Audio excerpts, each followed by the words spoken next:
আসসালামু আলাইকুম। আমি একটা বিষয় আজকে আপনাদেরকে জানানোর জন্য আর কি ভাবলাম যেটা তাদের জানানো দরকার, সেজন্যই আসা মূলত ভিডিওতে। খুব মর্মান্তিক ঘটনা, আসলে এটা মেনে নেওয়ার মতো না। আপনারা জানেন গতকাল সন্ধ্যাবেলায় ছোটো ভাই সাকিব আর কি তাকে সাপে কামড় দেয় এবং প্রায় প্রায় 9টা তারও বেশি।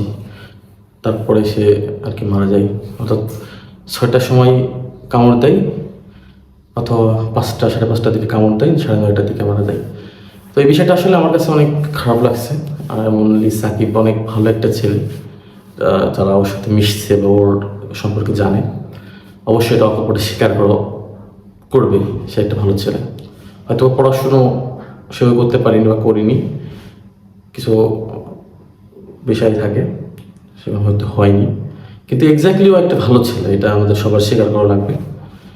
তো আপনাদের সামনে যে বিষয়টাগুলোকে আমি আনার চেষ্টা করলাম, যেটা আমার কাছে মনে হয়েছে এবং বিভিন্ন মানুষের বা বিভিন্ন ডাক্তারের পরামর্শে বা যারা এই সম্পর্কে এক্সপার্ট তাদের সাথে কথা বলে যেটা মনে হয়েছে, আমি যখন ফেসবুকে পোস্টটা দিই তখন সবাই একটা কথাই বলতেছিল যে এই যুগে এসেও সাপের কামড়ে মানুষের মৃত্যু হয়, এটা আসলে ভাবা যায় না। আল্লাহ তো মৃত্যু মানুষের লিখবে, যখন ইচ্ছা তখন মৃত্যু হতে পারে বা মৃত্যু হবে, এটা স্বাভাবিক বিষয়। কিন্তু আমাদের সচেতন হওয়া এটা অবশ্যই প্রয়োজন। যেমন যে কোনো সময় মানুষের মৃত্যু হতে পারে। আমি পরিসংখ্যান অনুযায়ী যতটুকু জানি, বর্তমান সময়ে মানুষের যদি সাপে কামড়ায় 95% মানুষ বেঁচে যায়, অর্থাৎ কোনো সমস্যা হয় না। আল্লাহ 5 ভাগ নিয়ে নেয়, সেটা আল্লাহর অবশ্যই তার মৃত্যু কিন্তু হায়াত লেখা ছিল পর্যন্তই, এটা আমি বিশ্বাস করি। আমি আমার আল্লাহকে বিশ্বাস করি সেই হিসাবেই। সাকিবের যে বিষয়টা হয়েছে, ওরা যখন কামড় দিছে তো কাউকে না বলে, ওর একটা ফ্রেন্ড ছিল বা ভাই বলেন, ওকে সাথে নিয়ে ও যখন কামড় দিছে রক্ত পড়তেছে, রক্ত বন্ধ করে ও আর কি কোনো কিছু বাদ না দিয়েই ওঝা বা যারা সাপুড়ে না ওঝা, আমাদের এলাকা ভিত্তিক যারা ওঝা আছে তাদের বাসায় যাই এবং আর কি তাদের কাছে যে পরামর্শ নেয়, ওখান থেকে ওঝা আর কি বলে যে ফটো দিছি, তুমি এখন যাও। সো ওষুধ টষুধ কী কী দিয়েছে এটা ওরাই ভালো জানে, আমি ছিলাম না, যদি শুনছি যতটুকু। ওখান থেকে প্রায় 1-1.5 ঘন্টা অতিবাহিত করার পরে ওখান থেকে ও হচ্ছে গিয়ে আমাদের বাজারে আসে।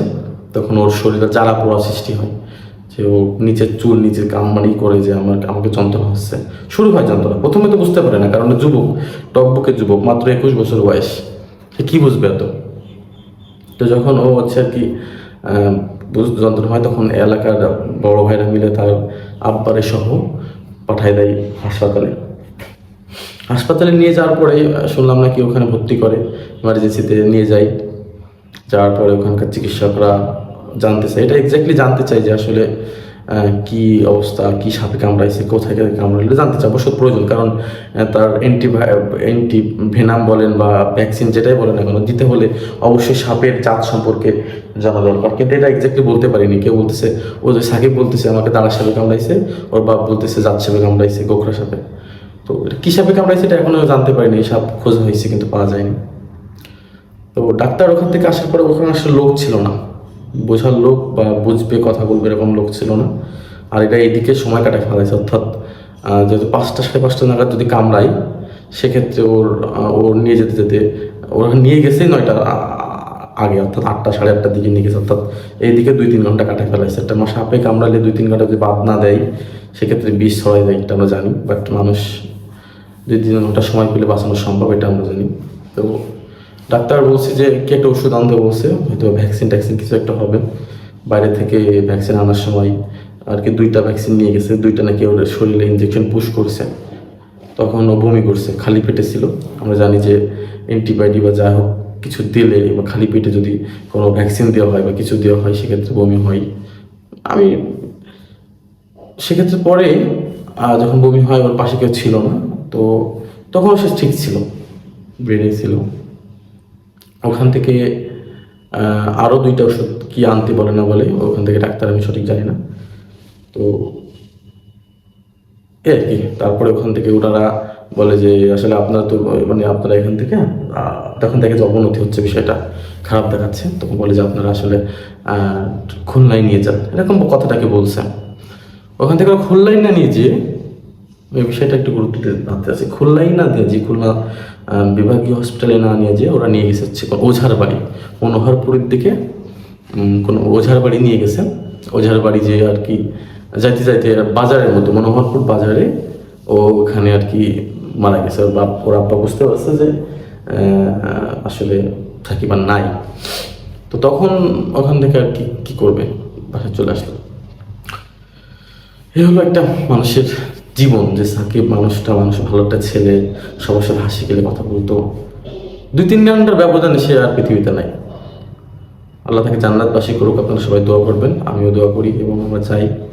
কিন্তু আমার কাছে যে বিষয়গুলো মনে হয়েছে, যে বিষয়গুলো আপনাদেরকে জানানো দরকার, নাম্বার 1, আমরা এখন অনেকটা উন্নত, অনেকটা বলতে অনেক উন্নত, প্রযুক্তিগত বলেন, তারপরে চিকিৎসা ক্ষেত্রে বলেন, অনেকটা উন্নত। হয়তো বা স্থানীয় ভিত্তিক কোনো হসপিটাল বা কোনো কারণে আমাদের চিকিৎসা গড়মেশি হয়, কিন্তু আমাদের আসলে চিকিৎসা ব্যবস্থা অনেক উন্নত হয়েছে। সেটা ডাক্তারদের ভুল ডিসিশন বা তাদের খামখেয়ালিপনা বলতে পারেন। আসলে আমরা কিন্তু উন্নত চিকিৎসার সম্মুখীন হয়েছি। তো এখানে বিষয়টা হচ্ছে যে আমরা যদি ওই ওঝাকে ছেড়ে না দিয়ে, ও যদি ওই সময় তাৎক্ষণিকভাবে, যখন একটা রোগী জেলা শহর থেকে বিভাগীয় শহরে যায়, তখন অবশ্যই তাকে বাধ্য হয়ে চিকিৎসা দেওয়া লাগে। সেক্ষেত্রে ওরা যদি ওই সময় চেষ্টা করে একটা পায়ে গাড়ি নিয়ে এক টান দিয়ে খুলনাতে যাইতো, এখান থেকে খুলনা যেতে 1 থেকে 1.5 ঘন্টা লাগতো, তাহলে আমার মনে হয় ছেলেটাকে বাঁচানো সম্ভব ছিল। যাই হোক, আল্লাহ মৃত্যু যখন লিখতে পারে। আরও একটা বিষয় যেটা মনে হয়েছে, সেটা হচ্ছে আমাদের গ্রামেই অনেক 2জন ডাক্তার আছেন। আমাকে একজন আঙ্কেল, ডাক্তার ফিরোজ মাহমুদ, আমি যখন স্টোরি দিছি ওনাকে বলছি যে ডাক্তারের কাছে নেওয়া হয়নি। উনি আর কি আমাকে বিষয়গুলো অনেক একটা ভিডিও দিল, এটা দেখলাম, বুঝলাম যে আসলে তারপরেও যদি আমাদেরকে একটু জানানো হইতো বা তাকে একটু জানানো হইতো যে আঙ্কেল এই যে অবস্থা, আপনাদের একটু ব্যবসা দেখেন কি করা যায় না যায়, কিন্তু আসলে সেটা জানানোর সুযোগ হয়নি, তারা কাউকে জানায়নি, বা কোনো একটা অভিজ্ঞ লোকের বা যারা একটু বোঝে তাদেরকে জানানোর প্রয়োজন মনে করেনি। যাক, এটা হয়তো তার বাপের মাথার ভিতরে আসেনি। আরেকটা বিষয় হচ্ছে যে ওখান থেকে ডাক্তার যখন বেঁচে ছিল, ওইখান থেকে ডাক্তার যখন বলছে যে আপনারা জেলা শহর থেকে নিয়ে যান, খুলনায় নিয়ে যান, ওরা ওই ওঝার কাছে না নিয়ে যেয়ে যদি বিভাগীয় শহরে নিয়ে যেত, তাহলে হয়তো বা ছেলেটা আজকে বেঁচে থাকতো।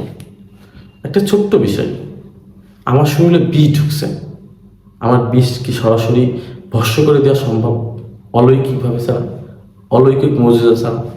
এটা কখনো সম্ভব না। এই ভুল ধারণা থেকে আমাদের বেরোয় আসতে হবে। আমাদের বুঝতে হবে যে আমার শরীরে বিষ ঢুকছে, ওই বিষটাকে যেভাবে বেরোয়, ভাই রক্ত শিরা কেটে ফেলে দিতে হবে, তার রক্ত বের করতে হবে, নাহলে কোনো একটা ওর ভিতরে ও অ্যান্টিবডি অর্থাৎ অ্যান্টিভেনম যেটা আমরা বলি, ওইটা দিয়ে ওইটাকে নিষ্ক্রিয় করে ফেলতে হবে, যে কোনো একটা কিছু করতে হবে। আর এটা একমাত্র সম্ভব চিকিৎসা বিজ্ঞানে। কোনো ওঝা, হ্যাঁ ওঝারা কিছু ওষুধ জানে বা কিছু জানে, সেটা প্রয়োগ করতে পারে, সেক্ষেত্রে কোনো, কিন্তু এক্স্যাক্টলি আমাদের চিকিৎসা বিজ্ঞানের উপরে আমি মনে করি নির্ভরশীল হওয়া উচিত। এখানে অবশ্যই ডাক্তারদেরও সহানুভূতিশীল হওয়া উচিত, কারণ এই গরমের সময় আমাদের অবশ্যই সতর্ক থাকতে হবে। আরেকটা বিষয়, সাকিবের হয়তো আল্লাহ মৃত্যু লিখে রাখছে বলে এটা হয়েছে, ও ওই সাপের গর্তে হাত দিয়ে দেখতে গেছে যে আসলে এখানে, হাত দিয়ে বলতে লাইট মেরে, টর্চ লাইট, ফ্ল্যাশ লাইট, ফোনের লাইট দেখতে গেছে যে মধ্যে কী আছে। ও যেই দেখতে গেছে ঠিক ওই সময় এসে কামড় দিছে। তাই সে বিষয়, মানুষের মৃত্যু হয়তো ওখানে লেখা ছিল ওর, সেজন্য মারা গেছে। আল্লাহ তাকে জান্নাত নসিব করুক। তো যে বিষয়গুলো বললাম, আমাদের সচেতন হতে হবে, সব বিষয়ে আমাদের সচেতন হতে হবে, যে আমি ওই সাপের কাছে করতে যাবো না গরমের সময়, এখন ওখানে সাপ থাকতে পারে। তারপরে গরমের সময় একটু দেখে শুনে লাইট নিয়ে চলা, তারপরে ওঝা বা কোনো ধরনের কবিরাজের কাছে না যে আমাদের সরাসরি ডাক্তারের কাছে পরামর্শ নেওয়া, এবং এখানে যে অভিজ্ঞ যারা এই বিষয়গুলো বোঝে, কোনো শিক্ষিত মানুষ বা কোনো একটা বুঝশীল মানুষ, তাদের কাছে যে একটি পরামর্শ নেওয়া, এই বিষয়গুলো আমাদেরকে করতে হবে। তাহলে হয়তো বা আল্লাহ যদি চাই, সাপে কাটা রোগীকে বাঁচানো সম্ভব। যারা ভিডিওটি দেখছেন অবশ্যই ভিডিওটি একটু শেয়ার করে দিবেন, হয়তো বা উপকার হবে মানুষের, কারণ মানুষ সচেতন হলে অনেক কিছু সম্ভব। আপনাকে ফার্স্টলি কাজ করতে হবে কোনো একজন সচেতন মানুষকে বলা যে আমার সাপে কামড়াইছে, সে যে সাপে হোক না কেন, সাপে কামড়াইছে, আর যদি সম্ভব হয় এই সাপটাকে ধরা, আপনি না পারেন অন্য মানুষের ধরাই দিতে হবে। কারণ সাপটাকে চিনতে হবে, আপনাকে যে অ্যান্টিভেনম দেবে ওই আপনার যে বিষক্রিয়ার উপর একটা অ্যান্টিবডি বা আপনার বিষ দেবে, সে জানতে হবে তো এটা কি বিষ। তো এই বিষয়গুলো একটু গুরুত্ব দিয়ে দেখবেন। যারা গরমের সময়, এখন এই গরমে আমাদের অবশ্যই সচেতন থাকতে হবে, আমাদের বাচ্চাদেরকে সচেতন রাখতে হবে। আমাদের মানুষের মৃত্যু যখন তখন হতে পারে, এটা আমরা বিশ্বাস করি, কিন্তু আমাদের সচেতন হওয়া একান্ত জরুরি। সবাই ভালো থাকবেন, নিজের খেয়াল রাখবেন এবং সৃষ্টিকর্তা সবাইকে ভালো রাখুক। আমরা আমাদের আসলে ভাষায় প্রকাশ করার মতো না, সাকিবের মতো মানুষ মারা গেছে, এটা কল্পনা করতে আমার কষ্ট হচ্ছে এখন। মেনে নিতে হবে, কিছু করার নেই। আল্লাহ সাকিবকে জান্নাত নাসিব করুক এবং মোশাররফ কাকাকে, আন্টিকে এবং তার একটা বোন আছে, তারা 2 ভাই বোন মাত্র, এবং তাদের পরিবারের পুরো পরিবারকে আল্লাহ ধৈর্য ধারণ করার তৌফিক দান করুক। সবাই ভালো থাকেন, সুস্থ থাকেন। আসসালামু আলাইকুম।